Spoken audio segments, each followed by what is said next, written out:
What's up, Fired Up Wealth? Eric here, and I want to bring a real talk video to you today. Let's talk about psychology and the mind of a millionaire, the millionaire mindset. Of course, I've accumulated wealth over the years by investing not only in the stock market, but also in companies and businesses. And I like to share those experiences with you to help you on your journey. If you're watching this, you might be a new investor, you might be an intermediate investor, maybe you've been investing for longer than I have. I started investing in the 1990s, been close to 25 years. And I want to share my insights with you to help in this type of market. It's very volatile. And, in the community, a lot of people have been asking, like, how do I know when to buy when we've had such a big run? Like, some of these stocks have run 50%, 100%, 20% from the bottoms. And it really comes down to psychology and discipline and how you buy. And there's two schools of thoughts. You can buy levels on the way down, or you can try to wait for a base to form and buy on the way up.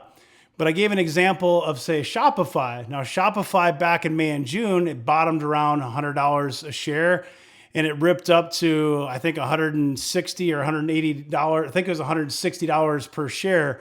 So it was up 60% in a couple of months. Well, of course, you know what happened from there. It gave all those gains back, and it went down to close to $20 a share. So if you bought it at $100 and it went to $160, you're thinking you're really smart. But then now on your cost basis, even at today's levels, you're down, 60, 70% from your cost basis. And so that can be very challenging for a long-term investor and just for mindset and knowing how to buy. And so I want to share this video with you today to share some insights and the long-term mindset of a millionaire investor. And so when you think about finding those bagger stocks, one of the stocks that I like to use as an example is O'Reilly Automotive. That stock's up over 33,000% in like a 20-year period. And of course, it's hard to find those, and you're not going to find a lot of those gems in the course of a career. Part of the problem is that you often sell those way early and they continue to run harder, and you see that all the time. And so the stock is up 300, 400, 500%. You take your profits and move on, think the company can never go anywhere. And it comes back to that due diligence, that homework, understanding the business, and having confidence and conviction in that company. If you're just listening to YouTube videos and you're buying stocks off of YouTube videos, you don't really understand the business, you don't have conviction, you buy high and you sell low. So when you look at that example of O'Reilly Automotive, 33,000%, let's say you bought 40 stocks. Let me back up for a second. So you think of Peter Lynch, he says that if you rate 6 out of 10 times that you'll have a favorable result and beat the market. So that means he's admitting that he can be wrong 4 out of 10 times and still do just fine and outperform the S&P 500, outperform the market. So as an investor, you know that you're going to be wrong sometimes, and you have to have the expectation, not only that you're going to be wrong sometimes, but you're also never going to time the bottom perfectly. If you buy, say, Tesla at $100 a share or $110 a share or $130 a share, if that stock goes to $500, you're not going to care a whole lot if you got it at $110 versus $130. In the short term, your mind is wired. You want to be perfect. You want to be able to time the bottom, buy it at the exact low, and have it go up and go green every day. You have to get that out of your mindset, erase that from your mindset, because that's not how it's going to work. You're going to dollar cost average and think about 5 and 10 years. And when you think about investing in stocks, if you put $1,000 into one stock, the most you can lose is $1,000. But if you put $1,000 in a stock and it goes up 33,000%, well, guess what? You got $350,000. And let's just say you bought 40 stocks. You have a portfolio of 40 stocks, $1,000 in each stock, and you have equal weight. You could have, 30 of those stocks do bad. They could go out of business, and those 10 stocks still outperform the market greatly because you had O'Reilly as one of those winners. Heck, if you look at, even the performance of the QQQ, you could have probably 39 out of 40 stocks be wrong and still have that one winner. And the point is those winners, they're going to pull that performance of the portfolio and take care of a lot of those bad decisions that you made. You're going to be wrong on some stocks. You're going to need to find winners that are going to outperform and make up for those losses. Because again, most you can lose is $1,000. The upside is completely unlimited. You have unlimited upside returns. And that's why I like to invest in a basket of stocks, knowing I'm going to be wrong sometimes, but thinking about 5, 10, 15, and 20-year holdings and trying to find those gems, those bagger type stocks that are going to help my portfolio outperform over time. So how do you buy in this type of market? Do you go out and put all your cash in and just deploy all the cash today because you think you're in a new bull market and it's just going to go higher and higher? Do you wait for a pullback? Some people are like, hey, should I just wait for new lows? Well, you have to be careful of that. Now, we know that macro is most important, not only from macroeconomics, but also from earnings season. We're in earnings season right now. So earnings are going to matter a lot. We had PPI data this morning and it was lower than expected, which is great. The stock market, the NASDAQ was up over 1%. It closed 7 days green prior to today. It was up over 1% at one point today and gave all that back. And at the last time I looked, it was down 0.75%. A pretty big swing. It's volatile. Anytime you have those big runs up, there's going to be traders and profit takers along the way.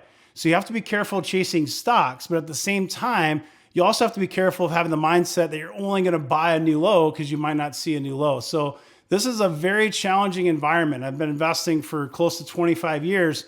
And I think the hardest thing as an investor, as a long-term investor, is knowing when to buy when we get in these bear market rallies. Because you've seen how many times it's happened.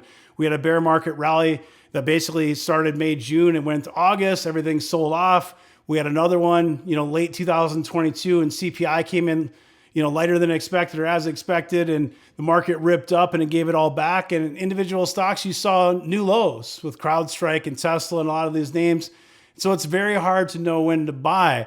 And you have two schools of thoughts. You have wait for a base to form and buy on the way up, or buy on the way down. Some people say it's catching a falling knife. Either way that you decide, you have to be very careful and buy small bites. In bear markets, I like to buy 1/10 or 1/20th at a time. So if you want $1,000 in a stock, you might buy 10 different lots at $100, and maybe even fractional shares to back in that position. You have to be really careful about just going all in. Now, if you think that the bottom's in and it's just going to go higher and higher, do what's best for you. If you want to put it all in at once, do what you think is best. I can't stop you. But just understand that we are now, we got to 4,000, over 4,000 the S&P 500, and a lot of the analysts were expecting us to close lower than that in the year. So macroeconomics are going to be really important. What's the Fed going to do with rates? Are they going to pause rates? At some point, we know they're probably going to raise 2 times this year, probably 25 basis points on each. That federal funds rate is going to go higher. It's going to push 10-year Treasury and all Treasury yields, the bonds higher. And that's going to put pressure on growth stocks, on SaaS stocks, and so on. And then you have earnings. What's going to happen with semiconductor earnings, with cloud SaaS earnings? There's probably going to be opportunities in some of these individual stocks. And so I'm building up cash waiting for those earnings to happen. Technical analysis is only going to tell us a small piece of the puzzle. If you're investing for 5 and 10 years, if I look at a chart right now, that's not going to tell me where the stock's going to be in 5 or 10 years. If you zoom back 20 years ago and look at O'Reilly Automotive, the chart's not going to tell you that it's going to give you a 33% or 33,000% return over 20 years. Your homework and your due diligence on the fundamentals of the business, the company, the earnings, the management, the TAM, and have an insight and vision of where that company can be in 10 and 20 years, that's what's going to create those bagger opportunities. And you're never going to be right every time. You're going to be wrong on some of those, and that's why you invest in spec and you buy a basket of spec stocks. If you have a $100,000 portfolio, you might have 10% in spec with 1% in 10 different stocks. So $1,000 in 10 stocks for 10 grand out of 100 grand in your spec portion of your portfolio. On Friday, we're going to release a blueprint and plan and design video for session 3 of the Fired Up Wealth Conference. So this is a conference that's 14 video sessions over 14 weeks. We've already recorded the first 2. The first one was macroeconomics, give you a high-level overview of macroeconomics. Last week, we talked about really the mindset of a millionaire, personal finance tips and tricks. And this video this Friday is going to cover blueprint and plans. If you're building a house, you need to have a blueprint to know where all the materials go. And the materials for your portfolio are going to be the individual stocks and ETFs and assets that you buy to build the house. If you're building a custom home, number one, you need a blueprint to know exactly where all that stuff goes. And you might have ETFs, which is like your foundation of your portfolio. Your spec stocks could be like blinds, like you might have blue curtains, and those aren't as important and not a big piece of that overall portfolio design and blueprint. And when you think of a custom home, every home that's built, if you build a custom house and I build a custom house and your neighbor builds a custom house, you're all going to build it differently based on what you like, what your risk tolerance is, what you believe in, your suitability, your DNA, and your portfolio should be the same way. So you're going to look at all the different secular growth trends and mega trends, whether it be semiconductors or cloud or AI or EV, And you're going to find stocks that fit those, investing with a long-term horizon, 5 and 10 years. But you have to have a plan and a blueprint in order for you to be successful as an investor. So many people go out 2020, 2021, and maybe you did this yourself. You download Robinhood, you buy 5 or 10 stocks that you think are going to go higher, and that's your blueprint and that's your plan. But that's not the way to succeed as a long-term investor. You need to bake out a plan and a blueprint and build a blueprint based on what you need, what your goals are, what you're trying to accomplish, and what your risk tolerance is. So you might have ETFs in a portfolio. Other people, maybe high risk tolerance, they don't have ETFs. You might have some dividend stocks in there, growth stocks, spec stocks. Make sure you have cash to buy opportunities.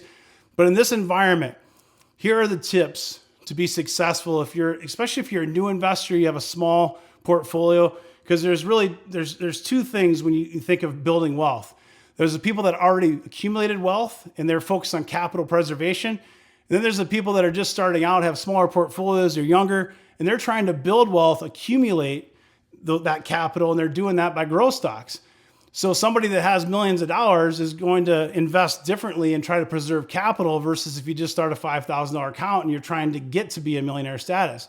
You're not going to get to millionaire status just buying the safest ETFs and dividend stocks out there. You're going to have to take some risk based on your own risk tolerance, again, suitability, all those different things tie into that blueprint. But the tips I would have, now before I go on, I want to announce that this video is sponsored by The Motley Fool. And if you'd like to see the 10 best stocks to buy now, visit fool.com/firedupwealth. We also have a private Patreon and Discord community. And if you want to see the benefits of why you should join that, go to the community tab on YouTube. There's 20 reasons why you should join us. And you can check that out. It also explains it on Patreon. Check out the different tiers. It's patreon.com/firedupwealth. But the tips I would have is work as hard as you can, make as much money as you can, save as much as you can, create a budget, a financial plan, figure out where you can cut expenses in your life so you can save as much money as possible, invest as much as possibly that you possibly can, and accumulate shares during the bear market. And know that you're never going to be perfect. You're never going to pick the very bottom. You're going to be wrong on some of the picks you have, but you're building out a diversified portfolio with several different names, knowing that you're going to be right on some and wrong on others. And you're buying really every paycheck. So you get paid every 2 weeks. Spend 50% of that paycheck, whatever's left over that you can invest, the first week, and the other 50% the second week. And then you get paid again, rinse and repeat. And use technical analysis as the last piece of the puzzle. It's 1%. Fundamentals are 99%, the macro and the earnings. And then you're looking at a chart and saying, hey, looks like it's bottom, it's built a base. I know it can go lower, but I'm going to buy some shares here and it fits well into my plan, into my blueprint, what I'm trying to accomplish. And you're going to accumulate shares over a period of time. You're going to look at your cost basis and how that aligns to your blueprint, your portfolio. You're going to constantly monitor that, and you're going to do well. You're going to succeed. But anything that's successful has a plan. If you start a business, you need a business plan. You start a portfolio, you should have a plan and a blueprint of how to design that portfolio. If you buy a stock again at $100 and it goes to $500, you're not going to care that much if it goes down to $80. But short term, your mind tricks you. It tells you, why didn't I wait till I went lower? You have to do what's best for you, your situation. Don't necessarily be afraid of buying, but also know that things could be lower later and that we still have a tough road ahead of us. Maybe we're in a new bull market and everything's moonshots from here, but just be careful chasing. Hope this video is helpful, guys. If it was, make sure you drop a like and a comment. If you're new to the channel, subscribe, click that bell to get notifications. So when I drop a new video, you get an alert. You can come check it out. But I appreciate your time, guys. Have a great rest of your day. Take care.